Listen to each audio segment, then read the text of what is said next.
IPL 2024 టోర్నమెంట్లో sun Risers Hyderabad జట్టు ఫైనల్కి చేరుకుంది. రాజస్థాన్ రాయల్స్ జట్టుపై ఏకంగా 36 పరుగుల తేడాతో విజయం హైదరాబాద్ జట్టు నేరుగా ఫైనల్కు వెళ్లింది. దీంతో ఆదివారం రోజున కేకేఆర్ జట్టుతో ఫైనల్ మ్యాచ్ ఆడనుంది సన్ రైజర్స్ హైదరాబాద్లో. మొదట బ్యాటింగ్ చేసిన హైదరాబాద్ జట్టు 20 ఓవర్స్లో 175 పరుగులు చేసింది. క్లాసెన్ త్రిపాఠి రాణించడంతో ఆ మాత్రం స్కోర్ చేయగలిగింది హైదరాబాద్. అనంతరం బ్యాటింగ్కు దిగిన రాజస్థాన్ రాయల్స్ 20 ఓవర్స్లో 7 వికెట్లు నష్టపోయి 139 పరుగులు మాత్రమే చేశారు. ఈ తరుణంలో 36 పరుగుల తేడాతో హైదరాబాద్ చేతిలో ఓడిపోయింది రాజస్థాన్. దీంతో రాజస్థాన్ రాయల్స్ ఇంటిదారి పట్టింది. టాస్ ఓడి తొలుత బ్యాటింగ్ చేసిన సన్ రైజర్స్ హైదరాబాద్ నిర్ణీత 20 ఓవర్స్లో 9 వికెట్లు కోల్పోయి 175 పరుగులు చేసింది. 4 బంతుల్లో 12 పరుగులు చేసిన అభిషేక్ శర్మను అవుట్ చేసిన ట్రెంట్ బౌల్ట్ ఐపీఎల్ చరిత్రలో ఫస్ట్ ఓవర్లో అత్యధిక వికెట్లు తీసిన బౌలర్గా నిలిచాడు.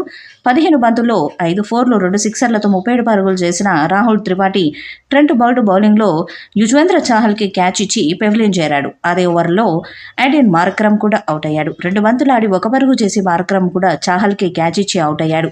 57 పరుగులకే 3 వికెట్లు కోల్పోయింది సన్ రైజర్స్ హైదరాబాద్. పవర్ ప్లేలో 68 పరుగులు రాబట్టింది సన్ రైజర్స్.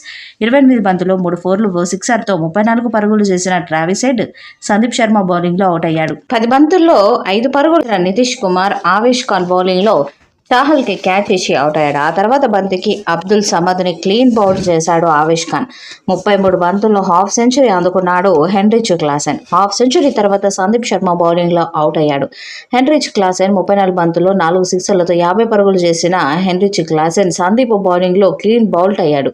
18 బంతుల్లో 1 సిక్సర్తో 18 పరుగులు చేసిన షాబాజ్ అహ్మద్ ఆవేష్ ఖాన్ బౌలింగ్లో అవుట్ అయ్యాడు. రాజస్థాన్ రాయల్స్ బౌలర్స్లో ట్రెంట్ బౌల్ట్ ఆవేష్ ఖాన్ చెరో 3 వికెట్లు తీయగా సందీప్ శర్మ 2 వికెట్లు తీశారు. 176 పరుగుల లక్ష్య ఛేదనలో 20 ఓవర్లు బ్యాటింగ్ చేసిన రాజస్థాన్ రాయల్స్ 7 వికెట్లు కోల్పోయి 139 పరుగులు మాత్రమే చేయగలిగింది. 36 పరుగుల తేడాతో గెలిచిన సన్ రైజర్స్ హైదరాబాద్ ఫైనల్కి దూసుకెళ్లింది. యశస్వి జైస్వాల్ సంజు శాంసన్ కలిసి 2వ వికెట్కి 41 పరుగుల భాగ్యస్వామ్యాన్ని జోడించారు. మ్యాచ్ రాజస్థాన్ వైపు వెళ్తున్న సమయంలో షాబాజ్ అహ్మద్ని బౌలింగ్కి తీసుకొచ్చాడు ప్యాట్ కమిన్స్. 21 బంతుల్లో 4 ఫోర్లు 3 సిక్సర్లతో 42 పరుగులు చేసిన యశస్వి జైస్వాల్ని షాబాజ్ అహ్మద్ అవుట్ చేశాడు. ఈ సీజన్లో తొలిసారి బౌలింగ్కి వచ్చిన అభిషేక్ శర్మ కూడా బ్రేక్ ఇచ్చాడు. 11 బంతుల్లో 1 ఫోర్తో 10 పరుగులు చేసిన సంజు శాంసన్ అభిషేక్ శర్మ బౌలింగ్లో అవుట్ అయ్యాడు. సూపర్ ఫామ్లో ఉన్న రియాన్ పరాగ్ తన ఫామ్ని కొనసాగించలేకపోయాడు. 10 బంతుల్లో 6 పరుగులు చేసిన రియాన్ పరాగ్ షాబాజ్ అహ్మద్ బౌలింగ్లో అవుట్ అయ్యాడు. ఆ తర్వాత రవిచంద్రన్ అశ్విన్ కూడా 3 బంతులు ఆడి అహ్మద్ బౌలింగ్లోనే డకౌట్ అయ్యాడు.